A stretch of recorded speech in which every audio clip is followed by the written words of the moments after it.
Bon, je vais vous embêter 5 minutes pour qu'on s'organise bien. C'est plein, vous êtes très proches. C'est très chaud déjà, c'est très bien. Bonjour, je m'appelle Michel Martin-Roland. J'ai été longtemps journaliste. Je suis, disons maintenant, homme de lettres. Je ne sais pas très bien. J'écris, j'édite, j'anime des ateliers d'écriture. Je travaille pour le cinéma. Je n'ai aucun titre particulier pour animer un débat entre deux ténors des barreaux français et internationaux, si ce n'est une petite maîtrise de droit public dans cette auguste université il y a très longtemps. Nous sommes ensemble jusqu'à 2h30 tapantes. À 2h30 tapantes, quand je lèverai la séance, puisque je suis le président de séance, nous sommes dans un tribunal. 2h30, 4h30, pardon. 4 heures, pardon. 4 heures, excusez-moi. Il faut absolument partir, oui, parce qu'une demi-heure, c'est pour ça que je me suis trompé, parce qu'une demi-heure après, il y a un autre débat. Il faut vider la salle, l'aérer, redémarrer pour la suite, réinstaller les étudiants. J'introduis rapidement le débat et je vous parle de la façon dont va se dérouler notre conversation. Le thème de la cité, c'est le partage. Le thème de notre débat, c'est comment défendre. Apparemment, aucun rapport, puisque la défense, dans le rayon, dans l'univers du droit, de l'état de droit, c'est plutôt le duel civilisé, le duel du pilier de la civilisation qui est le droit de se défendre, le droit à la justice, l'état de droit. Donc c'est pas tellement plutôt le partage, c'est plutôt l'affrontement des convictions, l'affrontement des arguments, et puis parfois derrière l'affrontement du pouvoir et même l'affrontement de l'argent. Donc c'est ça qu'on va évoquer avec nos deux intervenants, Francis Spinner et Gilles Auguste. Pour l'organisation, je voudrais que les étudiants qui ont préparé des questions lèvent la main pour que tout le monde les voit, sache où ils sont. Bon, bah, c'est très simple. 1, 2, 3, 4, au premier rang. Donc vous allez animer avec moi, hein, on est d'accord. Donc je fais venir mes deux acolytes, Gilles et Francis. Je leur donne la parole, je leur laisse dire un peu ce qu'ils ont envie de dire eux-mêmes, hein. Je vais les relancer un petit peu pendant 10 minutes, un quart d'heure. Et après, c'est vous qui lancez le débat. Alors, vous savez que les questions ont été travaillées. Moi, j'en ai eu vent. Elles sont très bonnes. Elles font vraiment le tour de la question, de toutes les problématiques autour de la défense. Elles répondent bien, elles vont bien charcuter nos deux invités de cet après-midi. Donc ça, c'est bien. Donc on va travailler ensemble. Évidemment, vous avez le droit de crier, d'applaudir, de faire « hear, hear » comme à la Chambre des communes, ou taper sur vos pupitres comme à la Chambre des députés. Simplement, il faut qu'on puisse entendre les arguments des uns et des autres, hein. Donc de temps en temps, je n'ai pas de marteau, mais je taperai s'il faut faire un peu de discipline. Je vous donnerai tous la parole. Alors évidemment, c'est toujours très difficile parce qu'on ne peut pas voir tout le monde en même temps. Donc il y a un peu d'arbitraire de ma part. Je n'ai aucun complice dans les gradins. Je donnerai la parole aux uns et aux autres. C'est peut-être parfois celui qui bougera le plus que j'attraperai en premier. Mais je tiens absolument, et les organisateurs de la cité, à ce que vous participiez aux questions. Et puis on revient aux étudiants. Et donc on fait une itération permanente jusqu'à la cloche. Donc, j'appelle tout de suite Maître Gilles Auguste et Maître Francis Spinner. Messieurs, bonjour. On peut les applaudir. Installez-vous.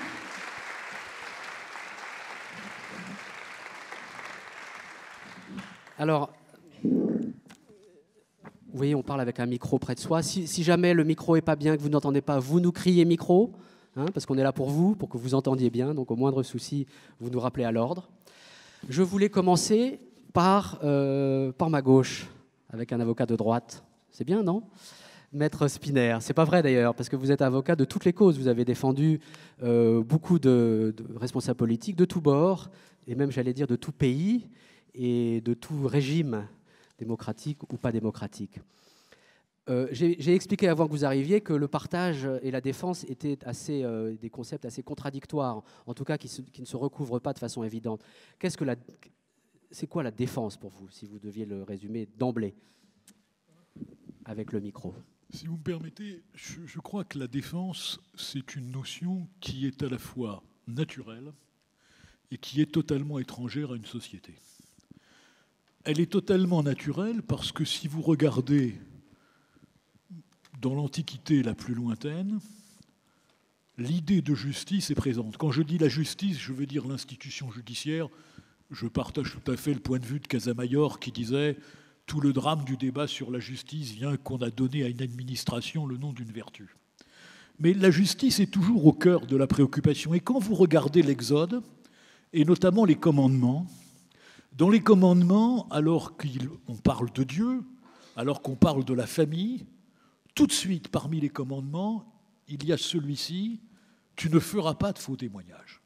Et voyez donc que dès l'Antiquité, la justice est une notion importante. Et tout au fil du temps, même si le droit hébreu ne connaît pas l'avocat, dans le droit hébreu, c'est le juge le plus jeune qui résume pour les autres juges les arguments en faveur de la défense. Ensuite, et je vais aller à grands pas, Athènes ne connaît pas l'avocat. C'est-à-dire qu'on est son propre avocat, ce qui est toujours compliqué, parce qu'on n'a pas le recul pour se défendre, quoique les écrits de Socrate montrent qu'il peut y avoir des exceptions qui confirment la règle. Et c'est Rome, en réalité, qui va inventer la notion de l'avocat telle que nous le connaissons. Et puis ensuite, si vous remontez à Louis XIV, faisant un grand saut dans le temps, le premier président Lamoignon dit, puisqu'on débat lorsqu'il s'agit de faire le code d'instruction criminelle qui est confié à Colbert, Lamoignon dit, le droit de l'accusé d'avoir un conseil, c'est le droit naturel. C'est supérieur aux lois, c'est-à-dire le sentiment que face à l'injustice, vous avez le droit d'avoir quelqu'un qui vous défend. Et puis en même temps, quand une société est victime d'un crime, elle a un mouvement de répulsion. Et son sentiment naturel, c'est la vengeance.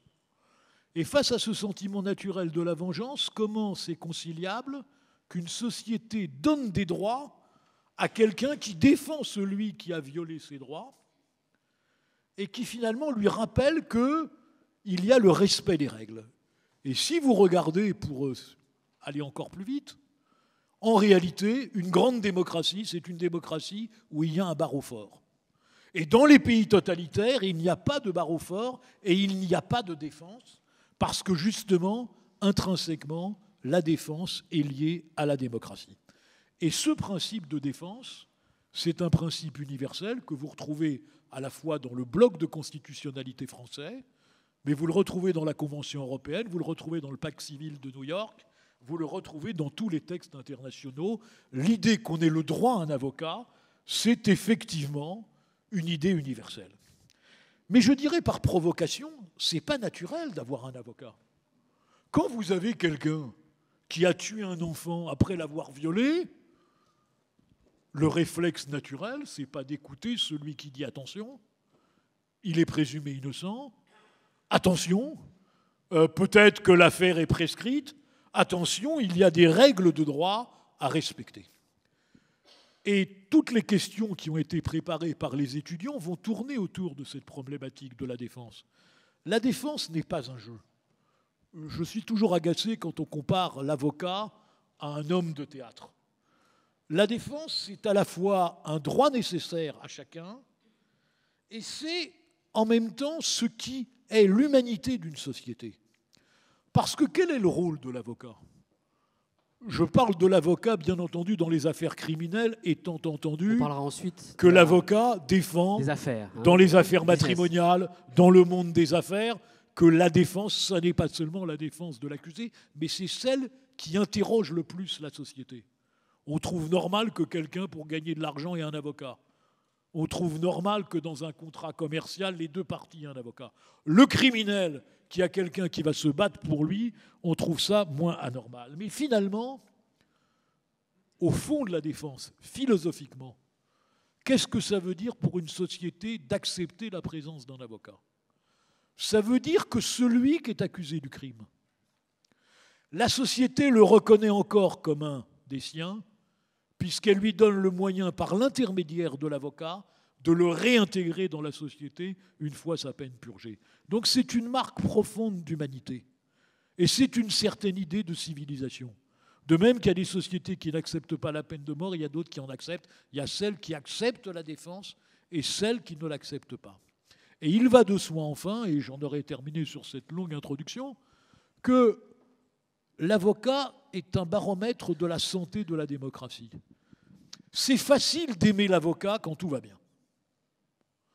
C'est difficile d'aimer la défense quand il y a le 11 septembre. Et comment une grande démocratie comme l'Amérique, après le 11 septembre, a pu concocter des lois qui vont à ce point dans la réduction des droits de la défense, qui vont jusqu'à Guantanamo. Et la réponse française face au terrorisme a été autre. Mais on voit bien que lorsqu'il y a les temps difficiles, c'est là que la tâche de la défense est la plus noble parce qu'elle est la plus difficile, c'est de rappeler aux sociétés torturées, c'est de rappeler aux sociétés qui sont en crise la nécessité qu'il y ait toujours le fou du roi qui dise « attention, il y a des lois et tout n'est pas possible ».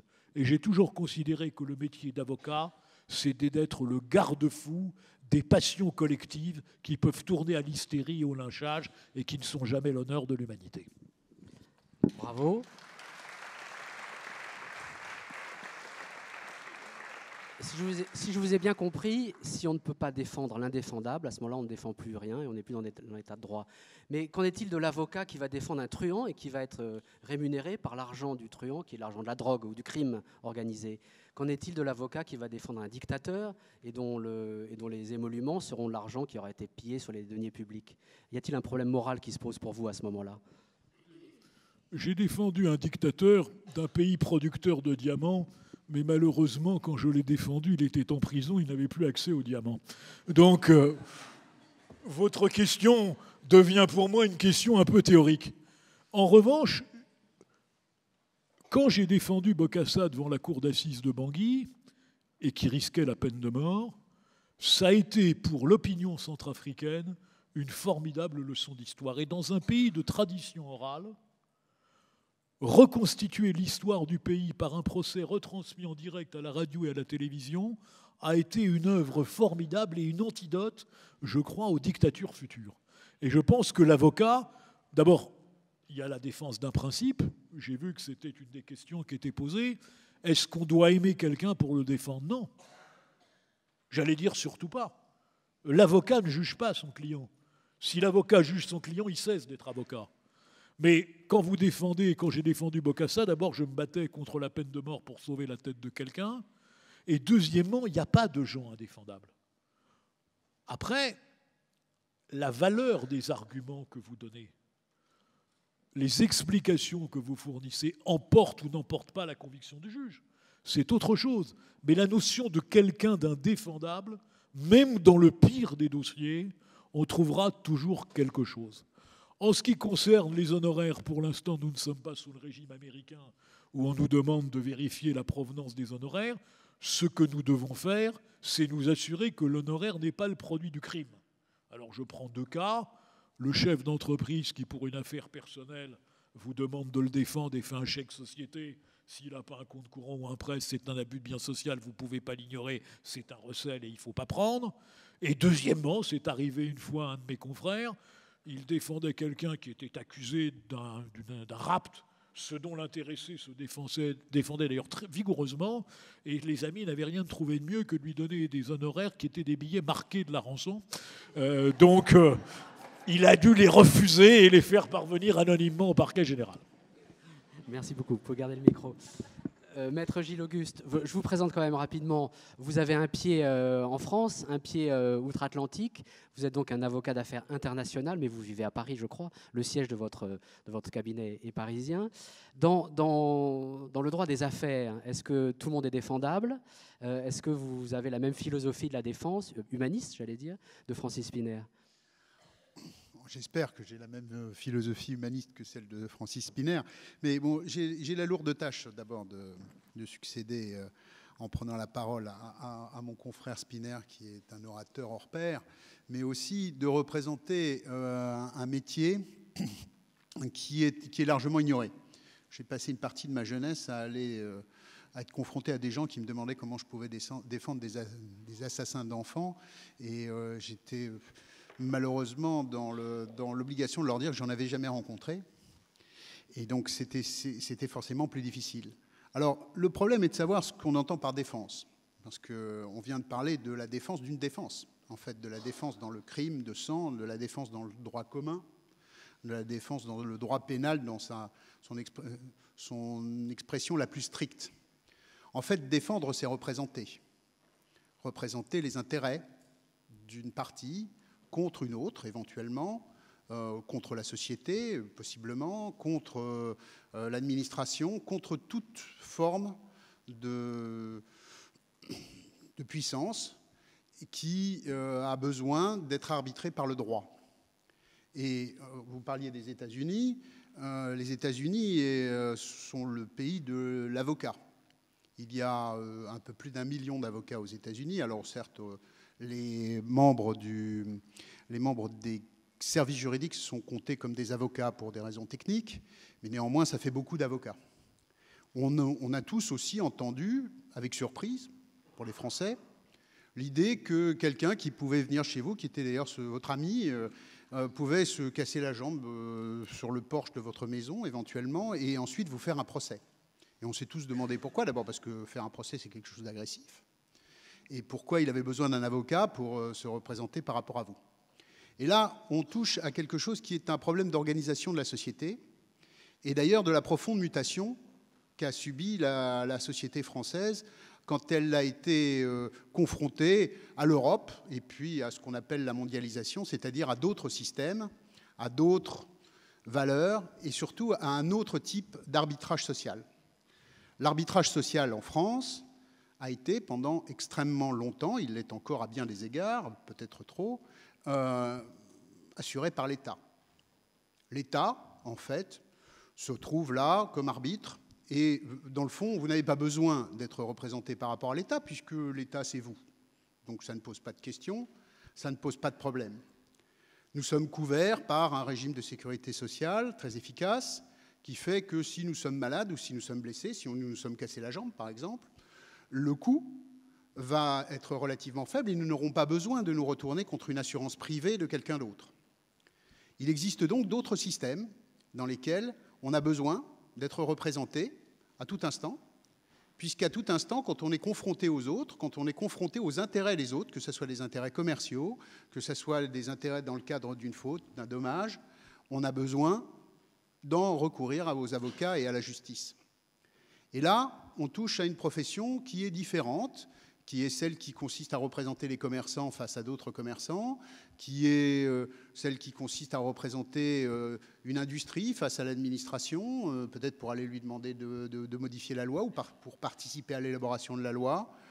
C'est aussi pour résoudre des conflits entre particuliers qui nous étaient relativement étrangers et qui le sont de moins en moins parce que notre système est de plus en plus absorbé par un système de droit différent. Et nous vivons aujourd'hui moins dans ce qu'on appelle toujours d'ailleurs le droit continental, un droit germanique, qui est notre droit, qui a été transcendé par le Code Napoléon, et qui ensuite a subi l'influence de l'empire dans lequel nous vivons, c'est-à-dire l'empire anglo-américain, et donc d'un droit de common law, dans lequel on a recours au juge pour y trouver une solution, à un problème au moment où il se pose. Est-ce que vous êtes en train de nous dire que la sécurité juridique des citoyens de l'Europe continentale est en train de reculer devant la montée de la judiciarisation, entre guillemets, à l'américaine?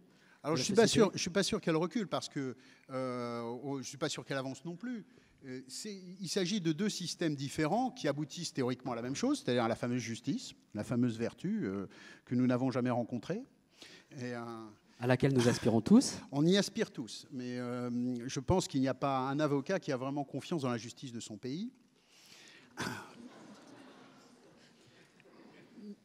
Mais si vous regardez le problème, est-ce qu'on avance, est-ce qu'on recule? Prenons par exemple, pour revenir sur le terrain de mon excellent ami Francis, le juge d'instruction. Le juge d'instruction est une institution moyenâgeuse qui pratique un droit et un système dit inquisitorial. Alors, je vous rassure, ils ne vous mettent pas les brodequins, mais ils vous envoient en prison pendant un bon moment, éventuellement pour vous faire parler. Ils ont un système dans lequel, moi j'ai toujours pensé, et nous avons d'excellents juges d'instruction dans ce pays évidemment, mais que la schizophrénie était un talent éventuel pour être juge d'instruction, puisque le juge d'instruction doit penser que vous êtes à la fois innocent et coupable, et quand il vous met en examen, il doit garder en tête le fait que vous n'êtes éventuellement pas coupable. Ce qui est problématique quand même pour quelqu'un qui vient de prendre la décision de vous accuser dans un sens, même si ce n'est pas une accusation au sens formel du terme. Le procureur américain fait la même chose. Oui, mais alors le procureur américain, il le fait sur un terrain d'égalité avec l'avocat, et on est dans un système accusatoire qui est différent. Alors ensuite, après, il y a plein de positions par rapport à ce système, Mais on peut se demander, dans le fond, si c'est l'État qui est le mieux placé pour vous défendre votre liberté, alors qu'il en est peut-être le premier adversaire, ou si un système dans lequel l'État se place en arbitre, le juge américain, c'est-à-dire celui qui est au milieu, et où vous avez d'un côté le procureur et de l'autre côté l'avocat, qui n'ont pas nécessairement les mêmes moyens, mais la société a aussi besoin d'avoir beaucoup de moyens pour se défendre, ce n'est pas strictement anormal, est meilleur. Alors est-ce que ça avance, est-ce que ça recule, j'en sais rien. Ce sont des systèmes différents, mais ce qui est certain, c'est que notre système recule. Ça ne fait aucun doute. Dans le principal de vos activités, qui est le droit des affaires international, est-ce que comment vous jouez entre les deux droits? Comment ça se passe? Est-ce que votre expérience des pratiques, alors c'est pas le même droit, donc tout dépend de l'endroit où le procès a lieu, mais est-ce que votre expérience des procédures ou des principes français vous aide à gagner, par exemple, dans des affaires américaines ou inversement? C'est certainement très intéressant d'avoir pratiqué les deux, parce que la procédure américaine, qui est une procédure dans laquelle on a un système dit de la discovery, qui permet d'aller chercher la preuve chez les autres, implique de longues séances de questions. On a tous vu ça au cinéma. L'avocat est là et il questionne, généralement de façon beaucoup plus intelligente au cinéma que dans la vraie vie, la personne à qui il a une question à poser. Et ensuite, il cherche une preuve, il cherche un témoignage et il cherche à établir quelque chose. Et vous avez là plusieurs principes qui se combattent. Le fait que dans notre pays, en tout cas en matière commerciale, si vous estimez que vous avez été victime d'un dommage, vous avez intérêt à en avoir la preuve parce que vous n'avez pratiquement aucune chance de découvrir la preuve chez l'autre. Donc s'il a bien caché la preuve de sa turpitude, eh bien la justice ne vous sera pas favorable. Et un autre système dans lequel vous pouvez aller le forcer à vous donner les preuves, y compris les preuves de sa propre faute. Ça, c'est quand même en soi une chose intéressante. Alors c'est coûteux, c'est long. Ça pose un certain nombre de problèmes de fonctionnement de la justice, il n'y a pas de doute. Mais dans le fond, on arrive à des situations dans lesquelles le droit anglo-saxon, je dirais anglo-américain, les Saxons sont morts il y a très très longtemps, ils ont été tués par les Normands qui venaient de chez nous. Enfin bon, c'est une très ancienne histoire. Mais bon, le droit anglo-américain est un droit dans lequel philosophiquement, on pense que les gens disent la vérité. Alors, ils ne sont pas particulièrement naïfs, mais c'est vrai que l'idée que la preuve orale est importante est quelque chose qui est au cœur de leur système. Nous, en tout cas en matière commerciale et en matière d'affaires, seule la preuve écrite compte. Le témoignage n'a pas beaucoup d'importance. Et ça, c'est déjà en soi une différence fondamentale.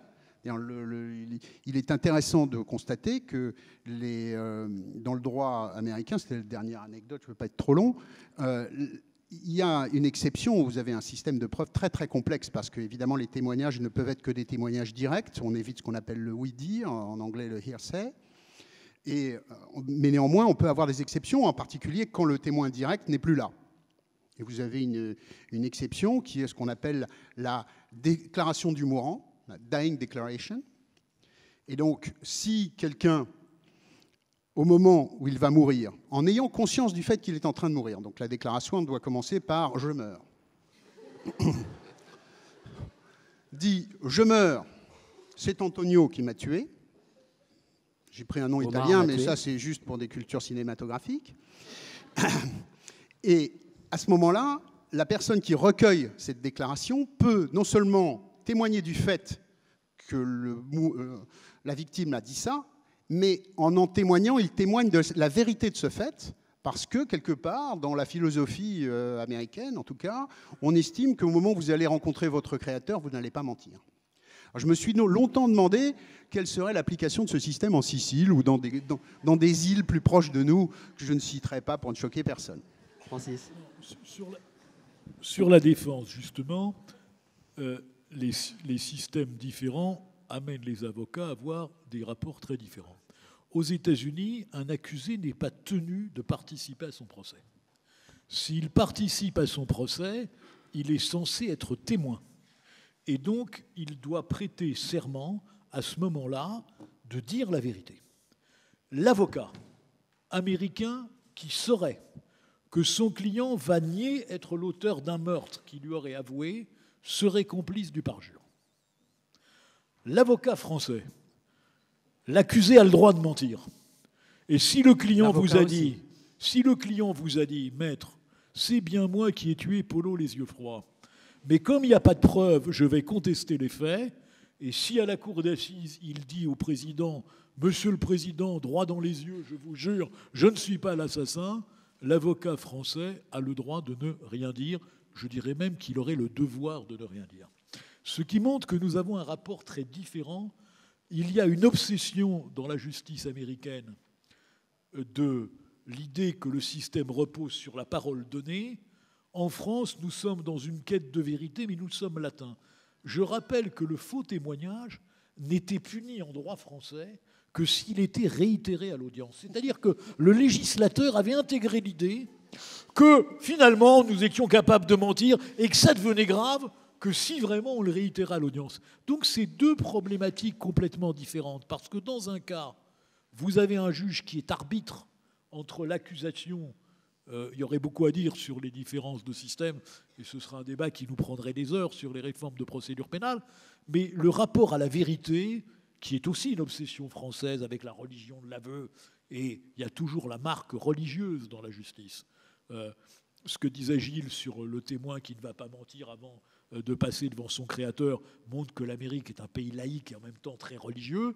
Et malgré tout, dans la France laïque, nous avons encore les séquelles de l'Inquisition et du droit ecclésiastique. Donc le rapport avec la vérité est toujours un rapport compliqué. Or, l'avocat, ce qui choque toujours les gens, l'avocat n'a pas à se soucier de la vérité. L'avocat n'est pas le juge. L'avocat n'est pas l'historien. L'avocat n'est pas celui qui va raconter la vérité. L'avocat est celui qui défend. Et la défense, c'est autre chose que la vérité. Parfois, la défense et la vérité peuvent se rejoindre. C'est pour l'avocat un moment rare qu'il savoure.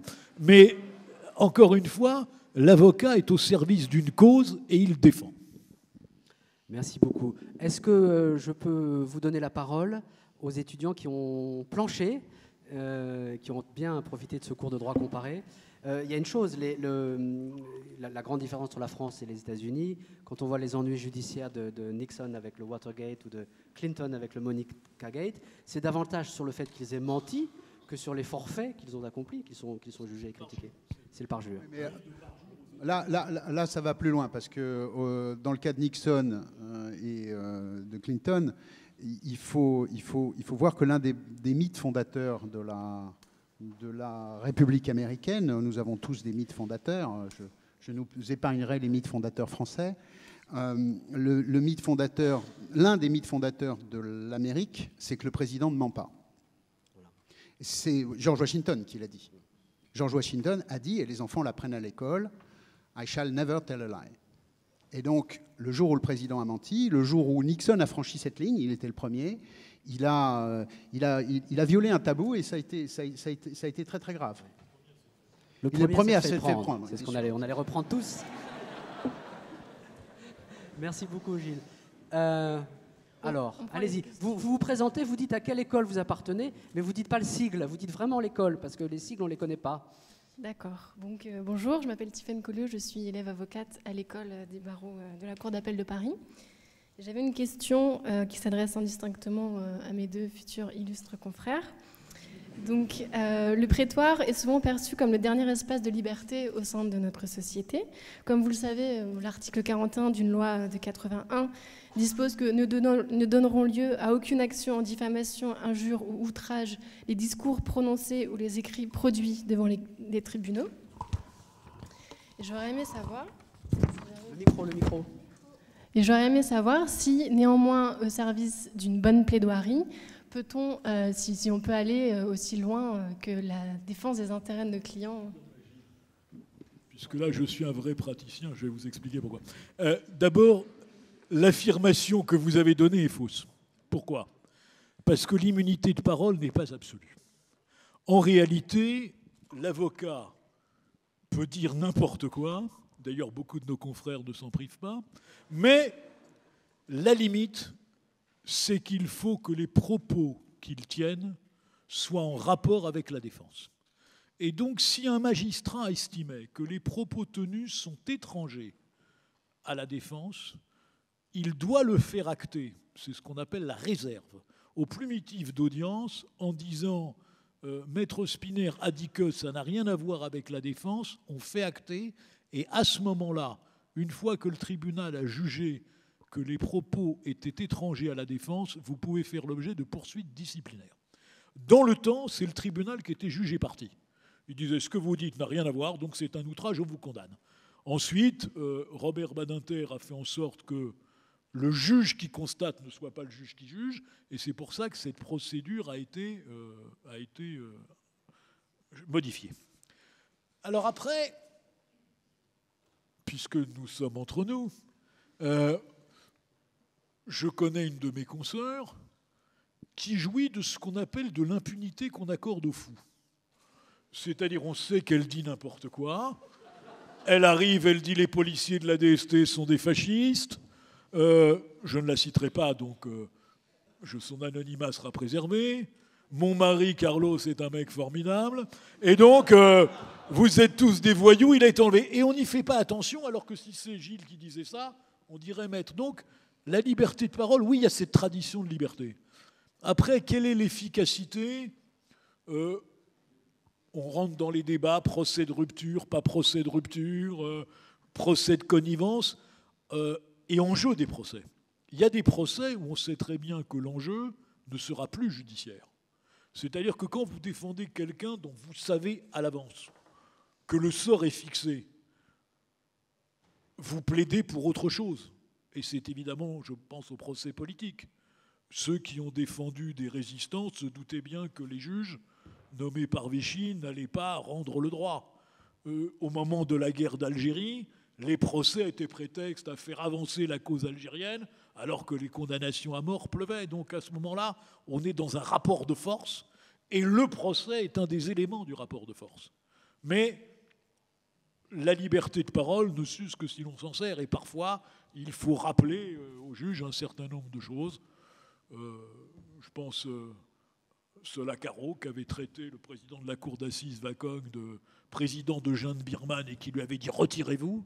Et à la surprise générale, le président d'ailleurs était parti, avait quitté la salle, donnant l'impression d'obéir aux injonctions de Solacaro, ce qui avait été un moment très fort du procès Colonna.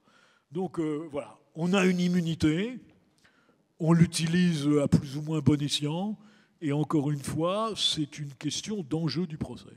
Si vous êtes dans une affaire, encore une fois, qui est une affaire de principe où finalement la peine... Il y a des procès qui sont des procès, je pense au procès de Bobigny sur l'avortement, je pense au procès d'euthanasie, où on voit bien que c'est un débat de société qui se dénoue dans un prétoire. Mais l'enjeu va au-delà du prétoire, donc à ce moment-là, oui, la liberté de parole peut aller très loin. Cela dit, il est quand même heureux que ce soit encore dans les salles d'audience qu'il y ait le plus grand espace de liberté qu'il n'y a pas ailleurs. En principe, dans les assemblées élues, la liberté est totale aussi, il n'y a pas de diffamation. Alors, là aussi, je vais corriger le règlement parlementaire.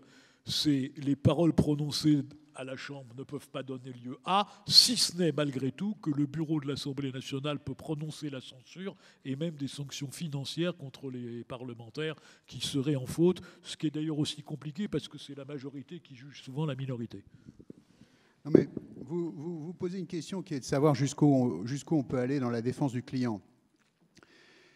Moi, je pense qu'il faut toujours aller jusqu'au moment où vous abandonnez le client. Il ne faut pas abandonner le client. Et donc la défense de rupture, c'est une défense dans laquelle, vous regarderez, chaque fois qu'elle est portée à la boutonnière, c'est en fait l'avocat qui s'exprime, la cause politique qu'il croit défendre qui s'exprime. Et je pense qu'il a abandonné son client quelque part sur la route au moment où il a fait ça. Parce que le client, il a toujours un enjeu. Parce que c'est le client qu'on juge, ce n'est pas l'avocat. Donc dire quelque chose qui va choquer les juges, qui va poser un problème, ça pose vraiment des questions. Donc il faut aller loin, il faut être ferme, il faut savoir comment sauver le client, mais il ne faut pas sauver une cause.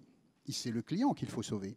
Et Francis parlait de la guerre d'Algérie. Pendant la guerre d'Algérie, je connais par exemple un de nos confrères, qui est d'ailleurs de droite, qui a défendu des militants du FLN qui risquaient la peine de mort.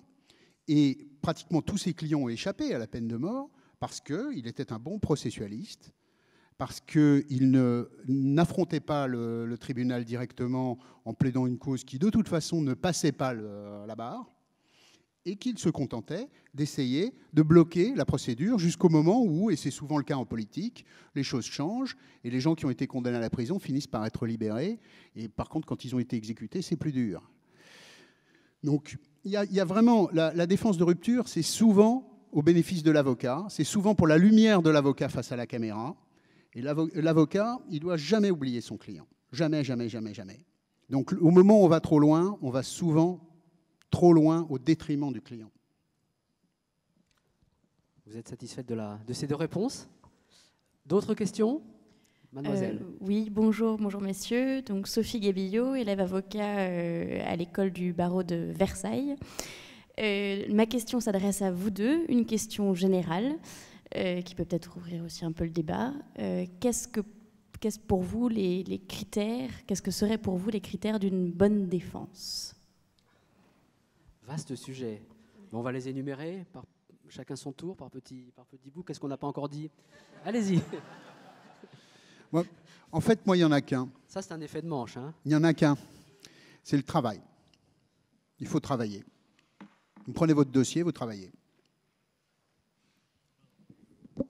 Je dirais que d'abord, un bon avocat, c'est un artisan consciencieux. Donc la première qualité, c'est le travail. La deuxième qualité, c'est l'indépendance. Parce que le client a tendance à vouloir imposer un schéma intellectuel en disant « j'ai raison ».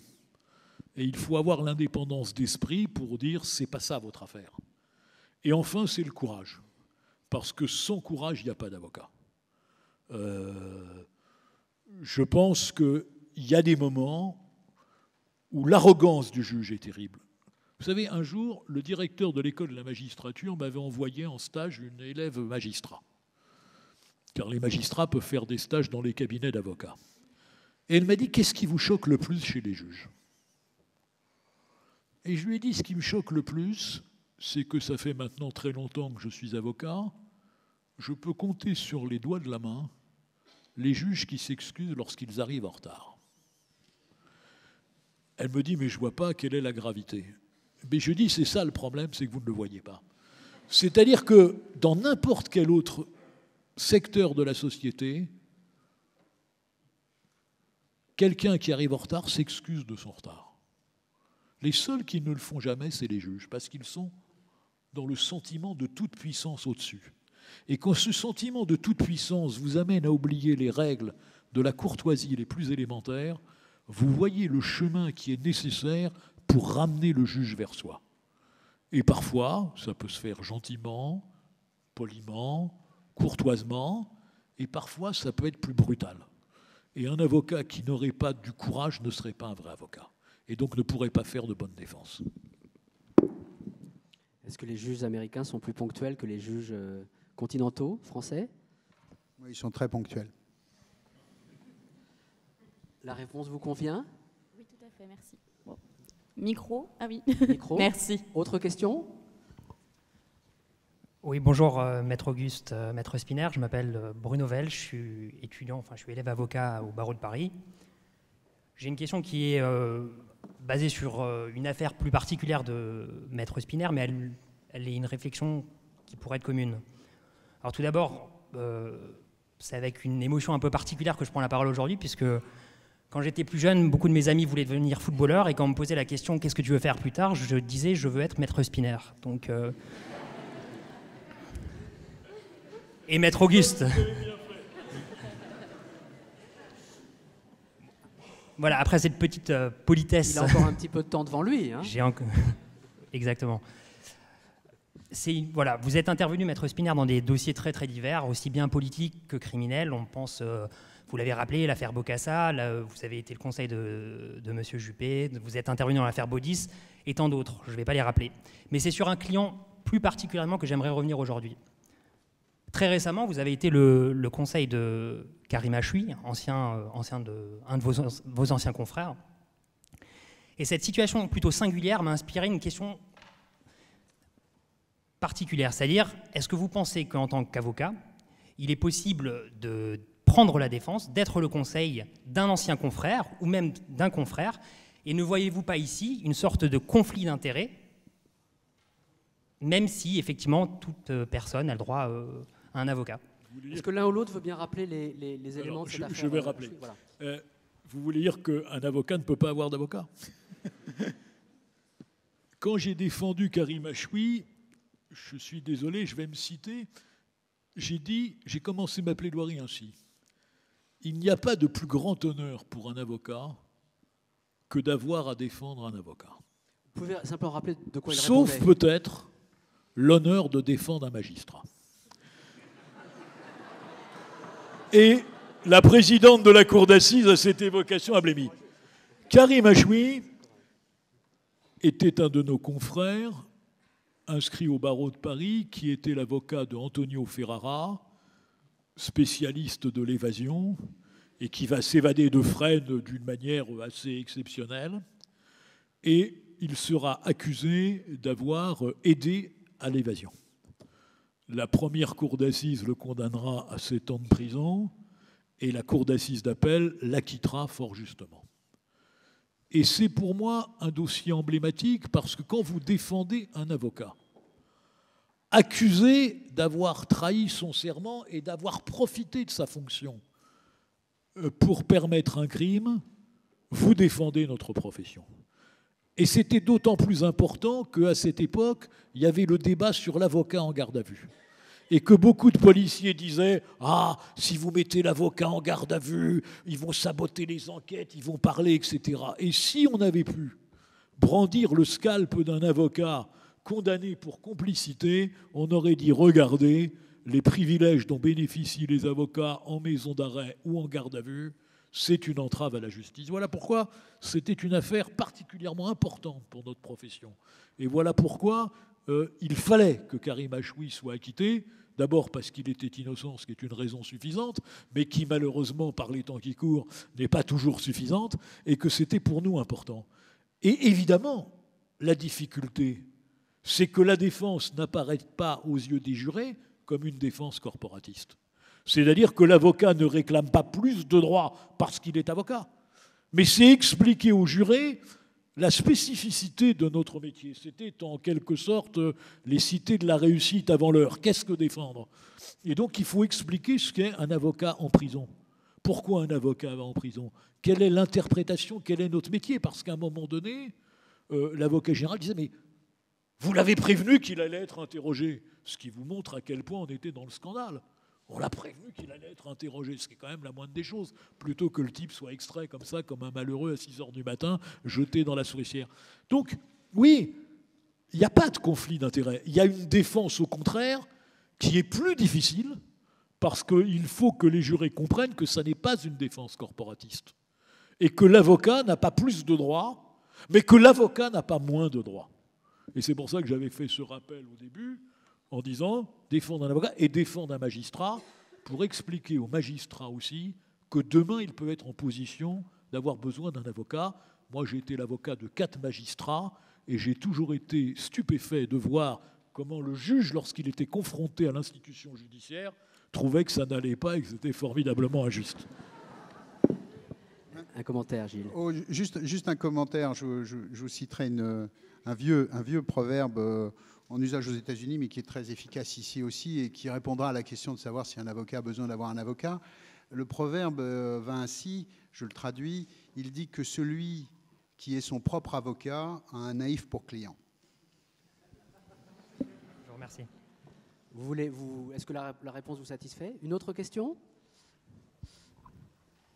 Bonjour Maître Spinner, Maître Auguste. Je me présente, Florian Carrière, je suis élève avocat à l'école de formation des barreaux de la Cour d'appel de Paris. Je vous avais préparé une question sur la nouvelle passerelle à la profession d'avocat, mais comme il y a quelques jours, le garde des Sceaux a annoncé son abrogation future, elle est devenue inutile, donc je vais l'élargir à l'état actuel de la profession d'avocat. On est aujourd'hui, enfin, vous êtes aujourd'hui, je crois, plus de 50 000. On assiste aujourd'hui à il y a Maintenant, on a l'avocat agent immobilier, on a l'avocat agent sportif, donc on a une diversification des activités de l'avocat, si bien que j'ai un peu l'impression que la bâtonnière de Paris a pris sa casquette de conseillère Pôle emploi pour trouver un boulot aux 1700 élèves avocats qui vont bientôt déferler sur la profession. Donc pour revenir au thème de la conférence « Qu'est-ce que défendre ?», j'ai l'impression qu'on s'éloigne beaucoup de l'activité première de l'avocat qui est de défendre. Et donc je voulais avoir votre avis sur la question. Tu veux dire que trop de spécialisation éloigne du fondement du métier, c'est ça? Trop de spécialisation et trop d'avocats surtout. Est-ce qu'on n'essaye pas de trouver un boulot à tous les avocats et quitte à s'éloigner de ce qui était l'origine de la profession?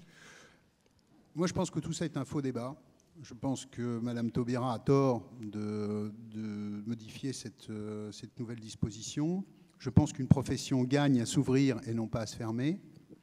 J'ai la chance d'être associé à un ancien ministre, d'être associé à des polytechniciens, d'être associé à un ancien directeur de cabinet de ministre, à un ancien ambassadeur, à un ancien chef d'entreprise. Ils ont tous fait du droit. Ils ont tous en tête les intérêts de leurs clients. Et je crois que dans un monde qui est de plus en plus complexe, dans lequel on nous empile des réglementations tous les jours, je ne me plains pas totalement, j'en vis. Mais je pense qu'on pourrait tous s'en plaindre collectivement. Pour pouvoir mieux défendre, pour pouvoir mieux représenter, il faut savoir faire ce qu'on appelle penser hors de la boîte, c'est-à-dire sortir de la problématique telle qu'elle est posée. Et pour ça, les intelligences s'additionnent, les formations diverses apportent un meilleur angle. Plus nous serons nombreux, plus nous viendrons d'horizons différents, mieux nous défendrons nos clients. Et le fait de fermer cette profession, d'en faire de plus en plus une forteresse dont vous êtes la victime, puisque moi j'ai eu une espèce d'aventure universitaire qui fait qu'étant aventuré en médecine, et vous remarquerez que je ne suis pas vraiment médecin, je suis arrivé juste l'année où ils ont créé l'école de formation du barreau, c'est-à-dire où ils ont rajouté 1 an. Mais depuis, ils ont encore rajouté 6 mois. Donc on est dans un système dans lequel maintenant il faut 5 ans et demi pour être avocat. À quand 7 ans, à quand 15 ans? C'est une question. Être avocat, c'est une profession libérale. C'est une profession dans laquelle on doit créer sa fortune à travers son talent, à travers son métier. On doit le construire, et même si on le construit en groupe, et dans ce qui sont de véritables entreprises, j'appartiens à l'une d'entre elles, donc je ne vais pas dire le contraire, eh bien, on doit être capable de le faire avec le maximum d'ouverture d'esprit. Et n'oublions pas, je disais, pour m'en plaindre sans m'en plaindre, tout en le constatant, que nous convergeons et que nous sommes de plus en plus sous le droit anglo-américain, mais la plupart des avocats anglais n'ont même pas réellement étudié le droit avant de commencer quoi que ce soit. Ils font des études de littérature française et de poésie afghane avant de devenir avocat. Être avocat, c'est réfléchir à la loi. Et y réfléchir avec une formation différente, avec une approche différente, c'est absolument essentiel. Et comment demain traitera-t-on le procès entre Apple et Samsung, si ce n'est avec des ingénieurs? Donc il ne faut pas fermer cette profession. C'est une tentation défensive qui, de toute façon, a abouti au pire dans le passé, puisque quand j'étais un jeune avocat, il avait été créé, en raison de la défense des avocats qui cherchaient à éviter que d'autres confrères arrivent, une profession dite de conseil juridique. On en avait donc déduit que l'avocat n'était qu'un type avec une robe qui défendait dans un tribunal et qui n'était pas capable de donner des conseils juridiques. Il faut arrêter tout ça. Madame Taubira doit respirer un coup et elle doit nous laisser avoir une profession qui respire. Alors, je ne suis pas tout à fait d'accord avec Gilles Auguste, mais c'est sans doute le privilège de l'ancienneté parce que c'est une longue histoire. L'avocat, au départ, effectivement, ne se concevait qu'avocat dans le monde judiciaire.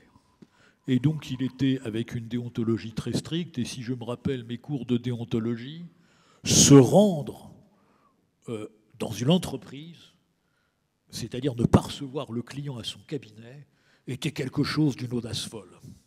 Le fait de s'associer à deux, les cabinets groupés, était quelque chose qui mettait en danger le secret professionnel, et je laisse l'histoire du canapé qu'il ne fallait pas avoir dans la salle d'attente. Donc nous étions une profession centrée sur le monde judiciaire.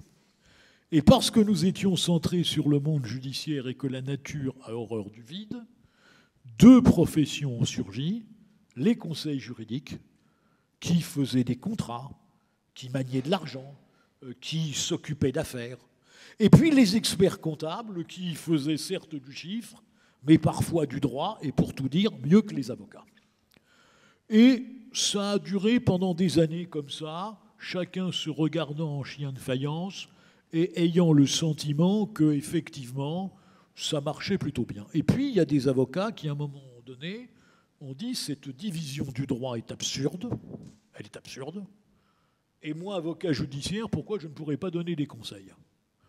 Et donc, nous avons eu d'abord la première fusion, c'était en 1972, car il existait des avoués près le tribunal de grande instance de Paris qui faisaient la procédure écrite, les avocats plaidaient. La première fusion, c'était 72, avocats avoués. Ensuite, il y a eu la fusion avec, effectivement, les conseils juridiques, donc ça a été la grande profession d'avocat-conseil. Et ensuite, les experts comptables, aujourd'hui, peuvent prendre des participations dans des cabinets d'avocats à condition de ne pas être majoritaires.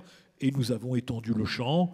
Si on m'avait dit qu'un jour, avocat, quand j'ai prêté serment sous l'égide de feu monsieur le bâtonnier Lasserre, qui doit se retourner dans sa tombe en voyant dans quel état est le barreau, qu'on pourrait être agent immobilier, livreur de pizza à domicile, géomètre expert ou agent sportif, il ne l'aurait pas cru. Nous sommes une profession qui, sous le même vocable, veut embrasser aujourd'hui tous les domaines du droit. Et les passerelles, elles existaient déjà. Tout ancien élève de l'ENA, tout conseiller d'État, magistrat de l'ordre administratif, tout ancien magistrat, tout titulaire d'un diplôme de droit ayant 8 ans d'expérience professionnelle dans un service juridique pouvait devenir avocat. N'oubliez pas que, curieusement, alors que les facs de droit et le milieu juridique ne passaient pas pour... J'ai fait mes études à la Sorbonne, les étudiants en lettres nous regardaient avec un mépris non dissimulé. Nous étions juristes et nous les regardions comme des hurons, des malheureux qui faisaient lettres, qui étaient mal coiffés. Bon. Mais en même temps, nous étions la faculté la plus progressiste, car c'est la seule faculté qui permettait aux gens qui n'avaient pas le bac de pouvoir faire des études supérieures par le biais de la capacité. Et c'est ainsi que le professeur Carbonnier, qui était le pape de la procédure civile et qui a été agrégé de droit, était agrégé de droit public et de droit, il n'avait pas son bac. Donc on a toujours été un monde ouvert. Et nous devons rester un monde ouvert. Alors là où effectivement ils ont un peu exagéré, c'est qu'à l'approche d'un changement d'alternance où les cabinets ministériels ne pouvaient plus recaser dans les entreprises publiques parce qu'il y en a de moins en moins un certain nombre de gens, on s'est dit pourquoi on n'en ferait pas des avocats? Parce qu'ils ont un carnet d'adresses et ça peut se vendre. Donc ça, c'est bien la loi donc que ça, Taubira veut changer. Ça, Madame Taubira a raison, parce que l'ouverture au barreau, oui, mais n'importe quoi, non. C'est quand même un métier où il vaut mieux connaître un peu de droit plutôt que de le maltraiter. Il vaut mieux quand même avoir suivi quelques cours de déontologie. Mais nous sommes une profession qui va être amenée à s'ouvrir de plus en plus. Je vais vous épargner le débat, car sinon nous nous étriperions, sur est-ce que le juriste d'entreprise doit-il pouvoir être avocat? Et on vous cite toujours l'exemple de Total en disant le directeur juridique de Total, ils ont pris un Allemand parce que l'Allemand peut être avocat alors que le Français ne peut pas être avocat en entreprise. Je pense que ce serait une catastrophe parce que nous avons, quel que soit le mode d'exercice qui est le nôtre, un socle commun, qui est notamment le secret professionnel, qui est la pierre angulaire de notre métier et qui est une sécurité pour une société. Or, je pense que le juriste en entreprise, ça poserait un problème de défense et de redéfinition du périmètre du secret professionnel qui serait mortel pour notre profession. Mais c'est une profession qui s'ouvre parce que c'est une profession libérale. Vous êtes 1700, 2000, 3000 dans une promotion à l'EFB. Dans 10 ans, je ne sais pas combien seront avocats. Mais ça, c'est la terrible loi de notre profession. Mais en attendant, vous ne pouvez pas la refermer sur un numerus clausus parce qu'effectivement, comme l'a dit Gilles, sur un certain nombre de dossiers aujourd'hui, je ne suis pas le plus mauvais des pénalistes, mais si j'ai l'affaire de l'ERICA, ce que je n'ai pas eu, je prends exprès une affaire dont je n'ai pas eu à traiter, avoir des gens qui ont fait Centrale, les mines, Polytechnique, qui expliquent un certain nombre de phénomènes physiques, de données scientifiques, Ça ne nuit pas. Moi, il m'arrive dans des dossiers d'appeler des copains médecins, mais je connais des avocats qui ont fait médecine également et qui ont une expérience sur les dommages corporels qui n'est pas inutile. Donc nous sommes un métier où même si l'avocat devient un chef de file, il y a des moments où il y a des poules de défense. Et dans les poules de défense, il y a des gens qui ont des compétences. Prenez un dossier de droit pénal financier, il faut savoir lire un bilan. Je ne suis pas sûr que tous les avocats pénalistes savent lire un bilan. Un expert comptable ne fera pas de mal. Donc c'est une profession qui change. J'ai prêté serment, on était 3500. Ce qu'on fait aujourd'hui paraissait impensable. On le fait et on n'en est pas mort. Et on est une profession qui est plus forte, parce qu'à un moment donné, une profession doit aussi peser, surtout la nôtre. Et pour peser, une profession doit être puissante. Les notaires sont puissants. Les avocats sont moins puissants que les notaires. Et plus nous serons nombreux, plus nous serons forts, plus nous pouvons intervenir, si nous ne perdons pas notre culture de défense des libertés publiques, qui est notre rôle naturel pour un barreau, eh bien, je pense qu'il est nécessaire, effectivement, d'être de plus en plus fort. Et ça ne fait pas de mal à certains anciens ministres de faire l'avocat et ensuite de revenir. S'il leur en reste quelque chose, quand ils réintègrent ensuite leurs fonctions, ça ne leur fera pas forcément du mal et à nous non plus. La réponse vous satisfait? Est-ce que quelqu'un souhaite poser une question? Moi, j'en ai plein en magasin. Oui, on va vous passer un micro. De sorte que tout le monde puisse vous entendre. Vous parlez bien près du micro. Bonjour, je m'appelle Joël Desbruères. Moi, j'ai une question à propos du droit américain. Vous parliez de cette obsession de vérité et le fait de ne pas mentir. On a été tous un peu surpris et consternés de voir le procès qui était fait à Clinton pour un petit plaisir qui quand même n'engageait pas la République. Et en revanche, on a trouvé normal que Bush mente scandaleusement à propos de la guerre d'Irak.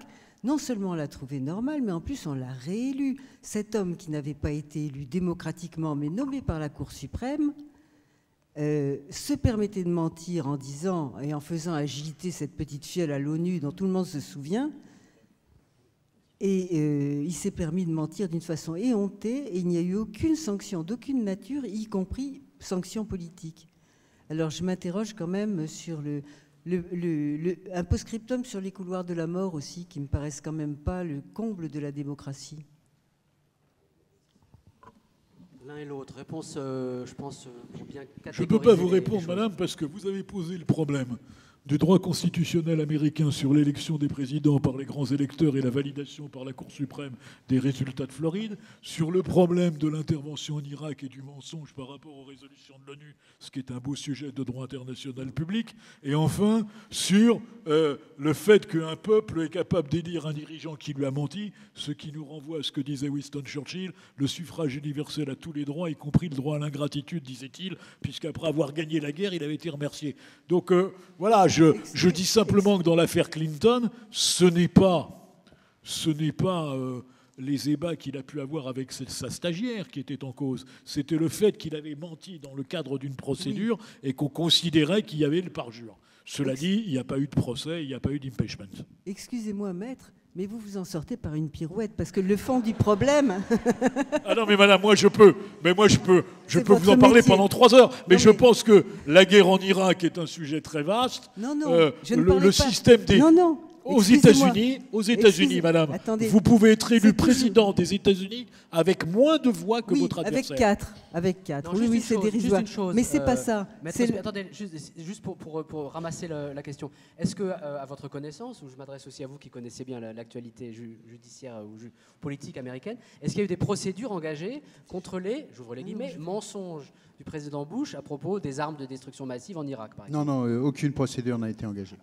Bon, mais c'est ça la question. Je me fiche éventuellement de la guerre d'Irak parce que maintenant elle est entrée dans l'histoire. Ce dont je parlais, c'était du mensonge. Non, mais je crois que nous sommes d'accord. Le parjure est condamné, c'est dans la philosophie politique et juridique américaine. Il n'y a pas eu de procédure contre le président George W. Bush. Donc s'il n'y a pas de procédure, il n'y a pas d'info, comme on dit dans le journalisme. Il y a eu une procédure, mais là, il n'y en a pas eu. Et il a démissionné. Madame. Oui, moi je voudrais avoir votre avis sur l'erreur judiciaire.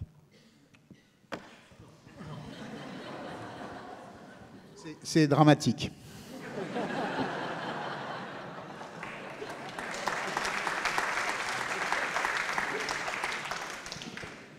Alors, c'est vrai que l'erreur judiciaire, ce qui est intéressant, c'est la construction de l'erreur judiciaire.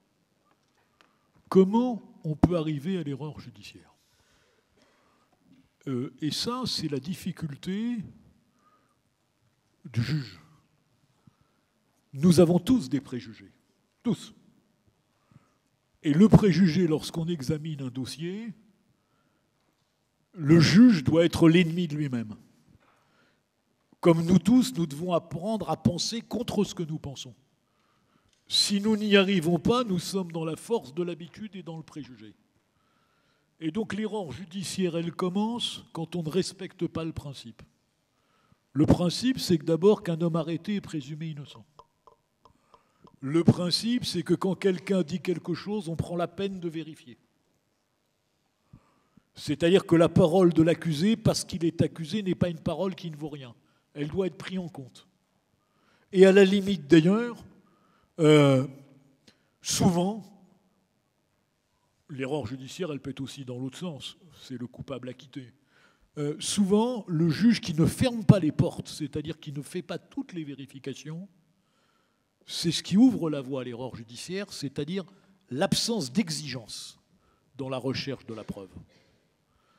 Et donc, quand vous n'avez ni la culture du doute, quand vous avez, par exemple, ce qui en France est terrible, cette religion de l'aveu.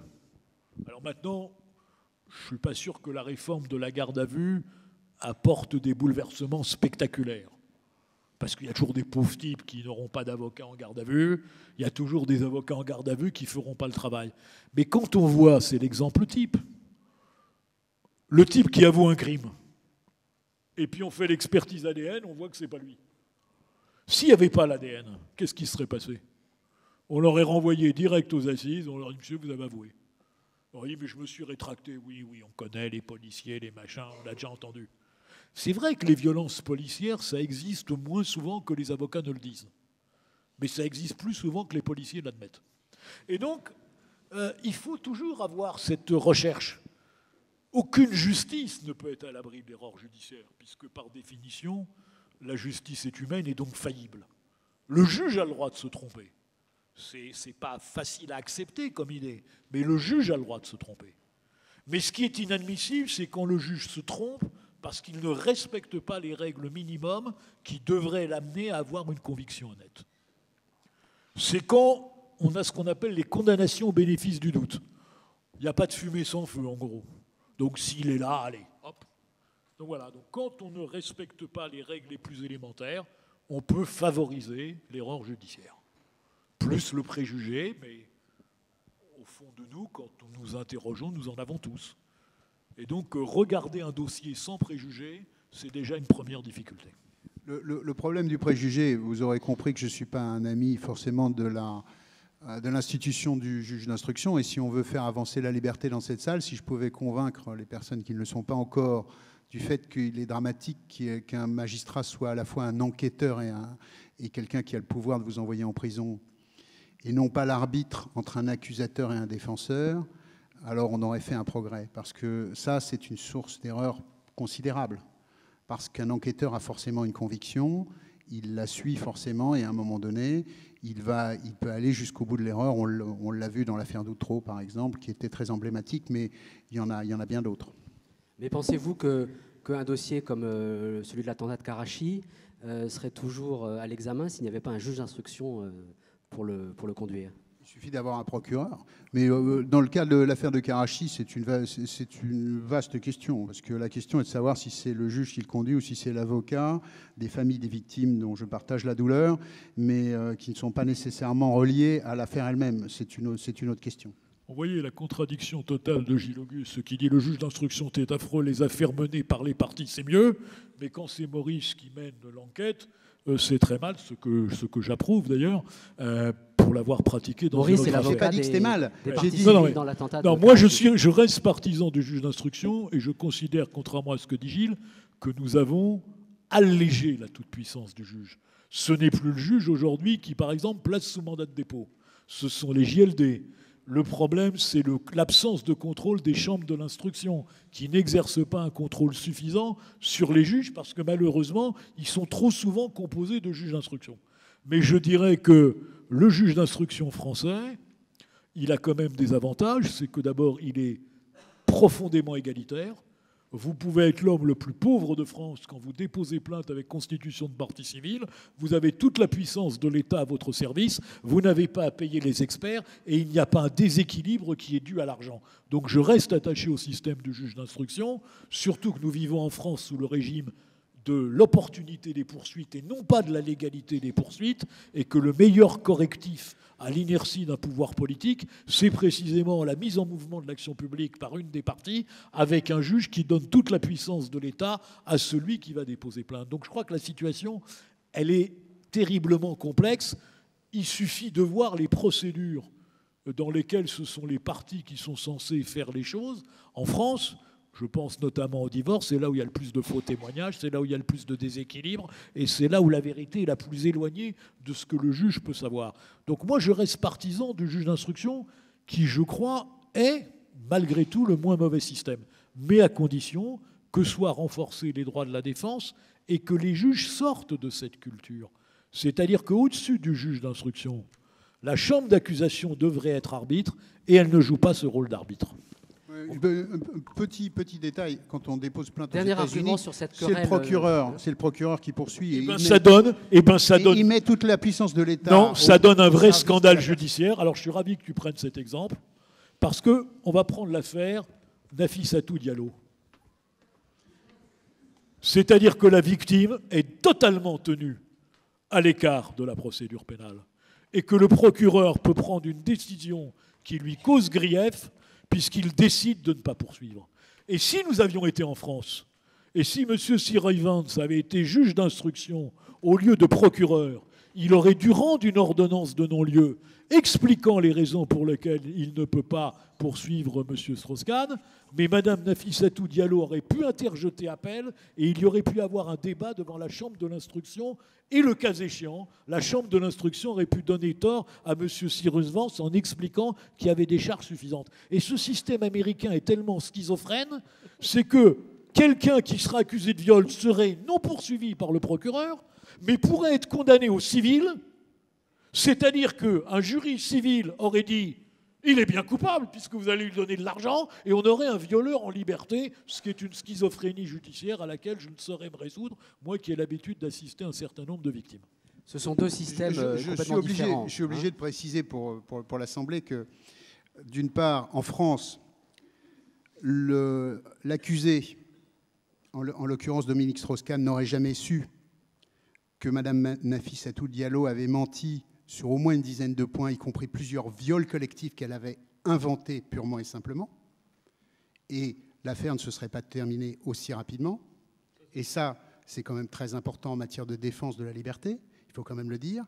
Et qu'on peut comparer les deux systèmes, puisque aujourd'hui, M. Dominique Strauss-Kahn, qui n'a été condamné par aucun tribunal, dans aucun pays de la planète, à aucun moment, et qui a été de très nombreuses fois accusé, et qui a toujours été reconnu innocent, toujours, est encore poursuivi par la justice française, alors que la justice américaine ne le juge que dans une affaire civile dans laquelle Mme Nafissatou Diallo l'accuse, et on verra ce qu'il en sera. Mais en matière pénale, il a... J'entends respecter la présomption d'innocence. Pour l'instant, il a été déclaré innocent partout. Je suis halluciné par l'acharnement dont la justice fait preuve à son égard, notamment à Lille, puisque...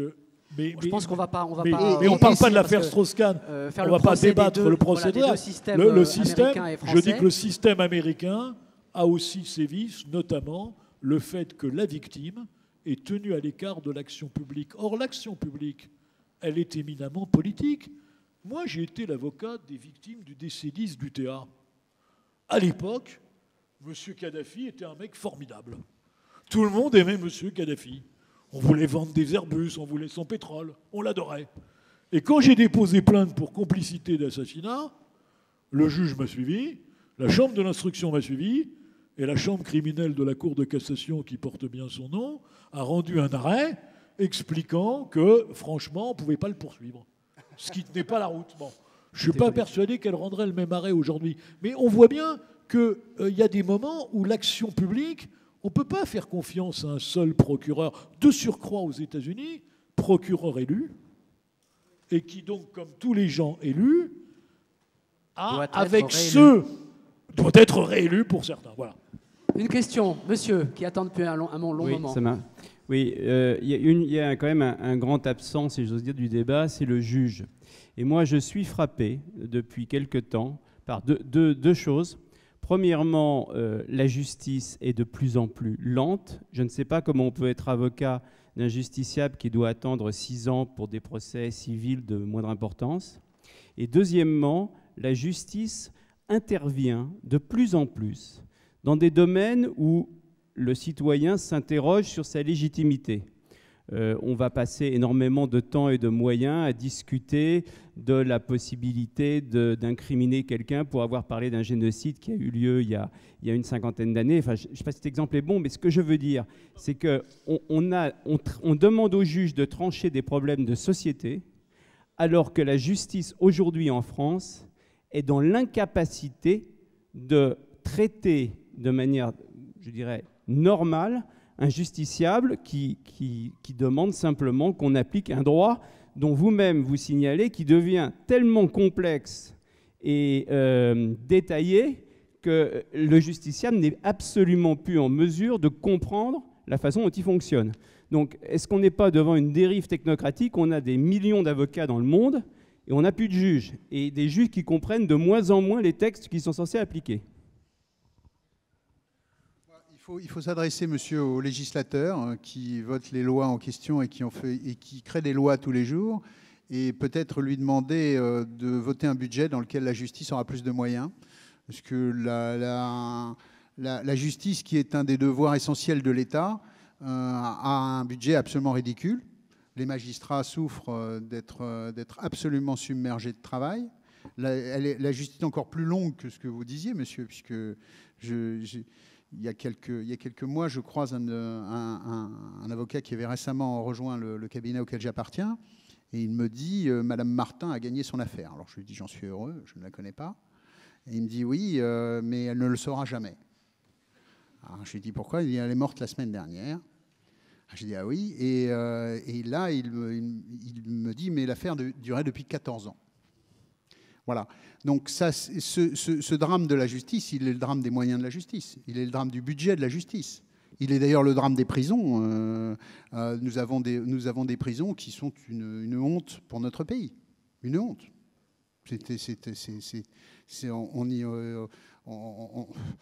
On y souffre dans des conditions qui sont absolument inacceptables. Absolument inacceptables. Est-ce que les procédures du droit anglo-saxon qui permettent parfois d'éviter le procès ou de le raccourcir, l'accord entre les deux parties, le plaidé coupable, etc., qui commencent à rentrer dans le droit français, sont des moyens efficaces d'accélérer le cours de la justice? C'est sans aucun doute un système pratique. Il n'y a pas de doute. Tout ce qui permet d'accélérer la justice est une bonne chose, à condition évidemment que ça n'attende pas au droit de la défense et que ça ne soit pas une justice expéditive et efficace car rapide. Il y a une citation récente d'une candidate à la présidence de la République sur le mur, la muraille de Chine, qui avait un peu choqué tout le monde, puisque on est condamné à mort le matin et on est exécuté l'après-midi, et la famille reçoit la facture de la balle vers 14h. Non, j'avais dit un jour à Pierre Arpaillange, votre chance, monsieur le ministre, c'est que vous êtes à la tête du seul département ministériel où la révolte des usagers est impossible. Et donc, la vérité, c'est que la justice, il n'y a pas de riposte collective des justiciables. Et donc, c'est un ministère où la pression, le garde des Sceaux ne la ressent pas. Et la justice n'est pas un enjeu politique. Curieusement, dans la justice du quotidien, c'est-à-dire la justice des prud'hommes, la justice du droit de la famille, la justice contractuelle. Et il n'y a pas de pression, et c'est regrettable. Maintenant, il y a la tendance à la déjudiciarisation, mais elle pose aussi un problème. C'est que le juge est quand même celui qui contrôle. Quand, par exemple, on a dit on va simplifier les procédures de divorce, à la limite, pourquoi ne pas aller à la mairie? On s'est marié à la mairie, on retourne à la mairie, on dit on ne veut plus être marié. Sauf que ce n'est pas si simple. Alors, ça pourrait l'être pour un certain nombre de couples qui n'ont ni enfants, ni chiens, parce qu'on pourrait se battre sur le droit de garde du chien, ça existe, ni patrimoine, ni dette. Mais dès qu'il y a, au-delà de la volonté de se séparer, des biens, des enfants et une imbrication, le juge, c'est un garde-fou à un rapport de force. Et donc, ça fait que la procédure, qui pourrait paraître simple, devient plus longue. Donc, c'est toujours compliqué. Maintenant, la justice, contrairement à ce que vous avez dit, elle est faite pour régler les problèmes de société. C'est même la manière la plus civilisée qu'on ait trouvée pour régler les conflits entre les gens, entre les sociétés, entre les commerçants, entre les couples et les êtres humains. Et sur un certain nombre de sujets, la justice peut aussi se mêler d'histoire. Moi, ça ne me choque pas. Puisqu'on est entre nous... C'est une question de moyens. C'est une question de moyens. Moi, j'ai croisé une magistrate récemment qui, ayant œuvré à Bobigny, m'a dit qu'il y avait un grand progrès parce que les justiciables n'urinaient plus dans les ascenseurs.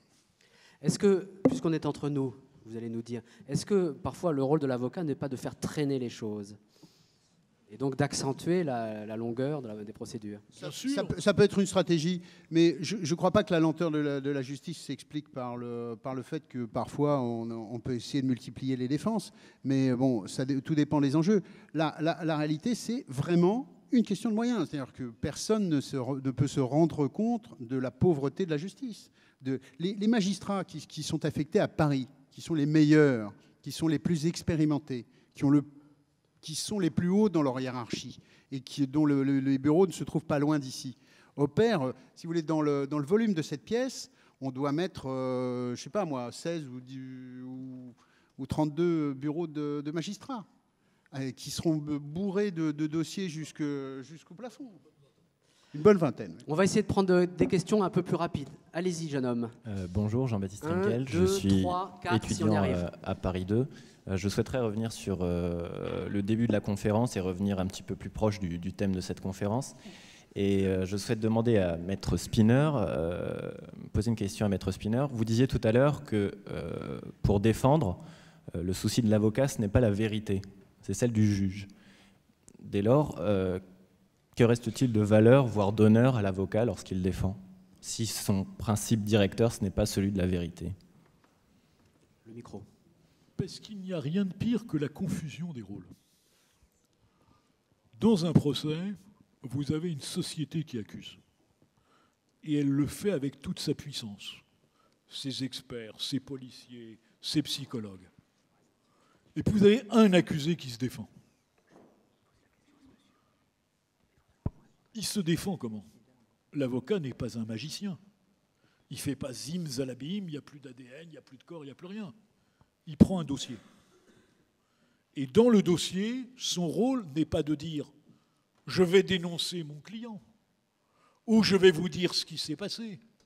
Son rôle est de dire « tout ce que vous mettez en avant pour accuser cet homme, je vais essayer de le combattre, et de le combattre loyalement ».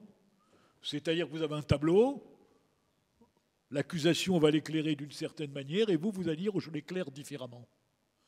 Quand l'accusé, ce qui arrive beaucoup plus rarement qu'on ne le croit, parce que c'est en général, j'ai été étonné, c'est en général la première question qu'on vous pose quand vous dites que vous êtes avocat et que vous faites du pénal.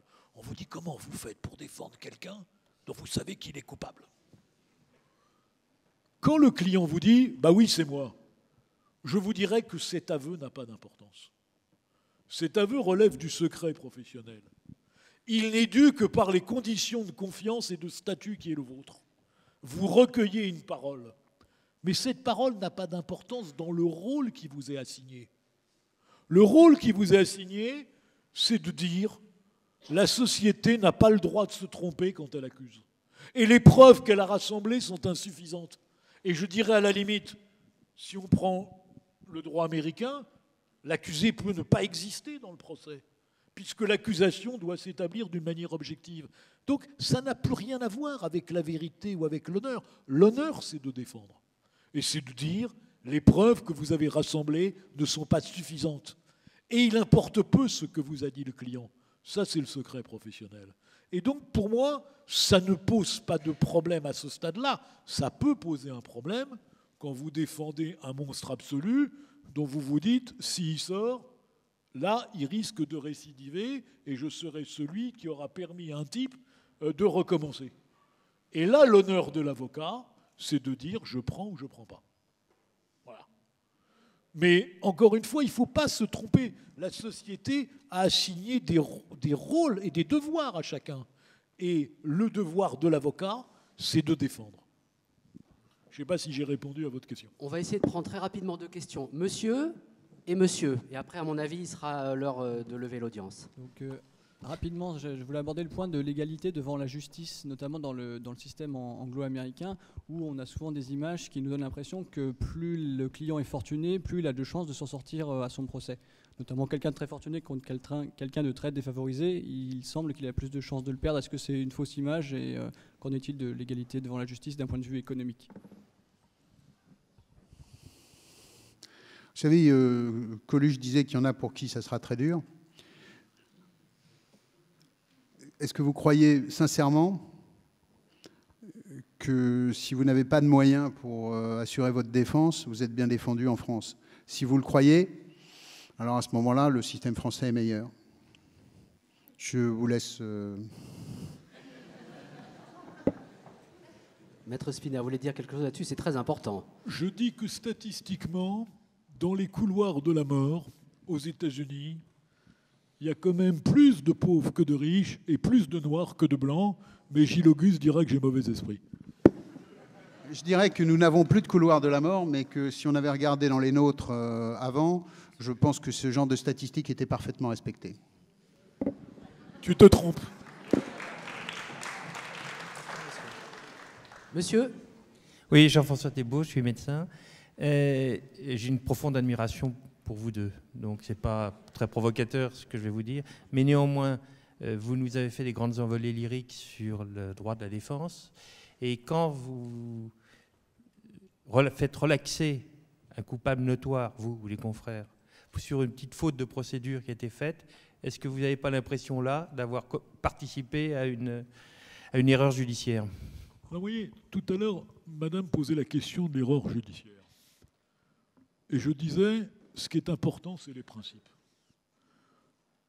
Et un grand juriste allemand, Jhering, disait « Ennemi de l'arbitraire, la forme est la sœur jumelle de la liberté ». Moi, je ne connais pas de petites fautes de procédure. Je connais des règles. Quand vous jouez, vous acceptez que les gens trichent, même s'ils sont plus forts que vous au jeu. À un moment donné, si vous ne respectez pas les règles, il n'y a plus de raison de ne pas respecter celle-là, puis celle-là, puis celle-là. Et puis finalement, quand un type est un salopard, pourquoi on ne pourrait pas le frapper en garde à vue? Et puis pourquoi on ne pourrait pas le torturer après tout? On va s'arrêter jusqu'où? Donc à un moment donné, le respect des règles. Moi, je ne connais pas de petites règles de procédure. Je connais la procédure pénale. Et notre devoir, c'est de la faire respecter. Parce que, encore une fois, quand ce n'est pas respecté, c'est la porte ouverte à toutes les erreurs. C'est la perquisition mal faite ou l'actualité est parfois plaisante pour les avocats. Imaginez, votre procédure a été faite par les gens de la BAC de Marseille, au hasard. Vous vous dites finalement, si on respectait les règles de procédure, ça serait quand même plus rassurant. Gilles Auguste.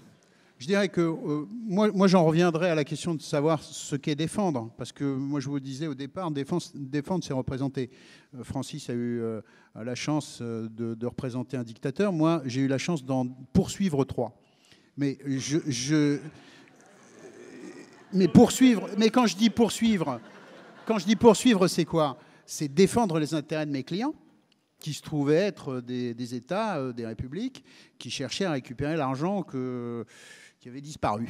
On peut savoir qui sont ces dictateurs d'un mot? Jean-Claude Duvalier, Marcos aux Philippines et Ceausescu, que je ne poursuivais pas vraiment parce qu'il était déjà mort. Et je dois dire que je critique la façon dont on l'a exécuté parce que ce n'était pas nécessairement à l'honneur du système de le faire ainsi. Je pense qu'on va en rester là parce qu'il essaie, sauf un dernier mot. Oui, parce que je rebondis sur ce que vient de dire Gilles. Finalement, vous parlez des gens abjects. Prenons le cas de Pierre Laval. Non, Pierre Laval, crapule. Vous trouvez bien qu'on aille chercher un homme qui vient de se suicider au fond de sa cellule et qu'on lui fasse des lavages d'estomac pour aller le conduire au poteau d'exécution. Vous trouvez bien que Ceausescu, avec l'avocat roumain, enfin quand je dis avocat, le type qu'on nous présente comme l'avocat roumain qui dit « Ah oui, mes clients sont des crapules, il faut les tuer. » Bon. Et ils sont tués. Il n'y a pas de peine assez lourde. Vous voyez bien que ça heurte la justice. Et pourtant, ces gens étaient des salopards. Moi, j'ai vu, quand vous voyez l'exécution de Saddam Hussein, vous trouvez cet homme digne par rapport au bourreau qui l'insulte. Et vous voyez bien que même le pire des salauds, il faut respecter les règles, parce que sinon c'est la justice qui perd et c'est une sorte de réhabilitation posthume. Donc le respect des règles, ça n'est jamais rien. On va rester là. Merci beaucoup. Merci messieurs.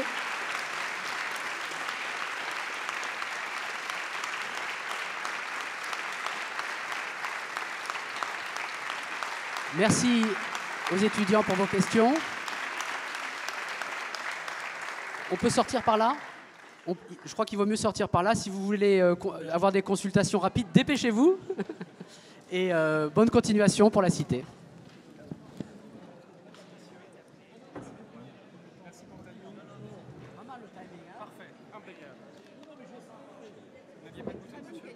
Si, je l'ai. On va voir le regard de l'expert.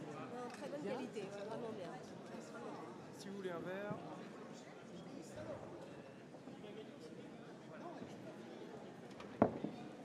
On est vite allé dans les deux écoles. Hein. Ah ouais, hein. Non, c'était bien.